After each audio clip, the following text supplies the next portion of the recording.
Tuvojās arī septembris, sāksies visas aktivitātes lielās. Jā, sāksies visas aktivitātes, atsāksies mums angļu valoda, kaut gan mēs tā kā esam nolēmuši, ka mēs angļu valodu uzsāksim tikai oktobrī, jo īstenībā jau ir tāda, ka visiem vai ir lielāki vai mazāki dārzi, vai mazdārziņi, vai īpašumi, kuri jāapkop, un tā velte, ko ir dāvājusi daba, to arī tā kā vajag visu sakonservēt un tā parasti mums ir tā kā uz septembra beigām, uz oktobra sākumu mēs satiekamies ar saviem ražojumiem, un tā mēs pieredzes apmaiņu vēl uztaisam, un kas kā kuram ir sanācis tā, un ar to mēs apmainamies, un tad, protams, angļu valodas kursi mums atsāksies, neliela grupiņa mācās, un tad ļoti steidzīgi jāgatavojās ir valsts svētkiem. Un tad pēc tam ir atkal Ziemassvētki, kur būs tāda liela svētka ar ļoti,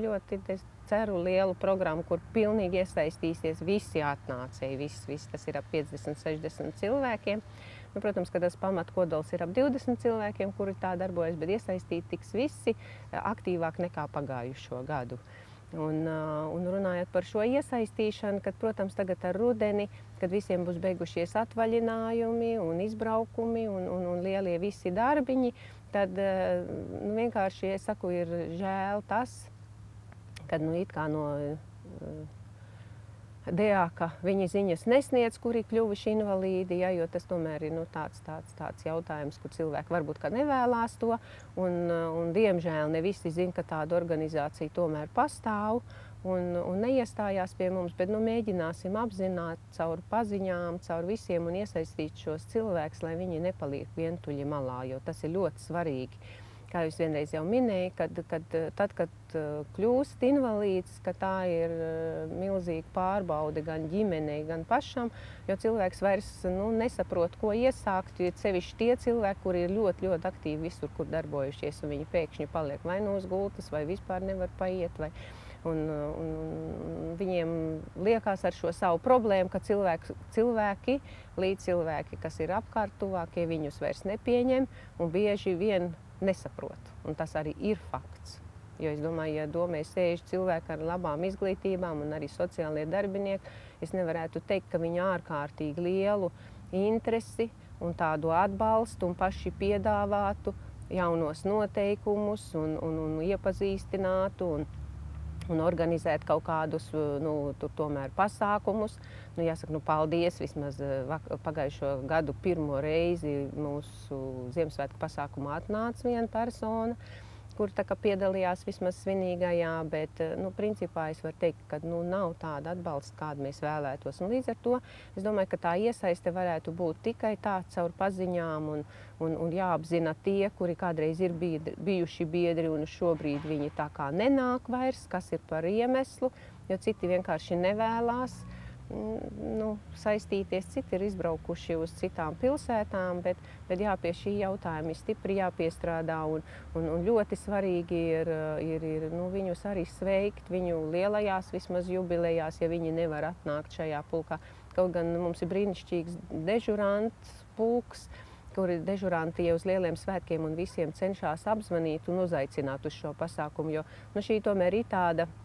cilvēku grupa, kuri vēlās, lai viņus personīgi uzrunā. Katram jau patīk, ka viņi personīgi uzaicina, ja būs kāda pasākuma. Un es domāju, ka šie cilvēki ir tiešām tādi, kuri vēlās, lai viņus pamana un lai uzaicina. Un tāpēc arī, kad nāk mums kaut kādi lielie svētki, tad arī praktiski dežuranti cenšas apzvanīt viņus, piezvanīt un tad atkal, lai palūdz, lai konkrēti pasaka kādam vēl, jo vienkārši mums jau to līdzekļu nav tik daudz, lai mēs visus tos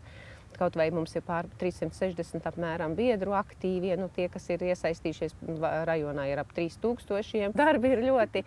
daudz, kā jau vienmēr man bērni saka, ka tavs neapmaksātais lielais darbs, jā, bet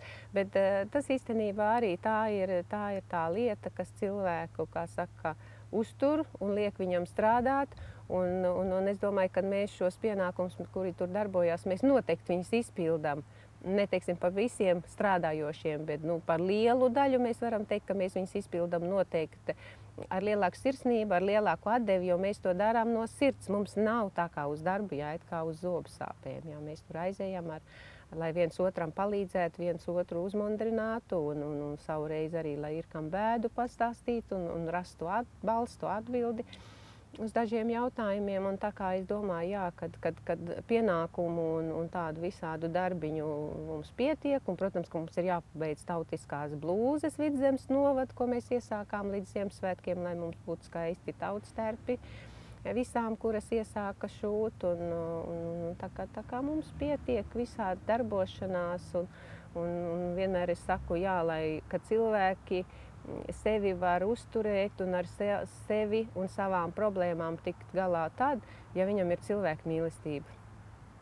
Un nešķirot cilvēkus, vai viņš ir ministrs, vai viņš ir apkopējs, pirmām kārtām tas ir cilvēks un tā ir personība, jo mēs nevaram iztikt ne bez viena, ne bez otra. Un kā es vienmēr saku, tur vajag tikai 1 sekundi, lai mēs būtu šo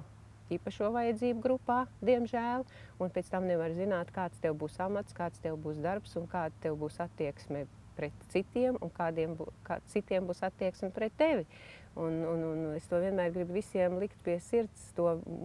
atcerēties dienu sākot un priecāties par to, ja tu kādam ko labu vari izdarīt. Un ja tev nav ko labu pateikt otram, tad labāk nesaki neko.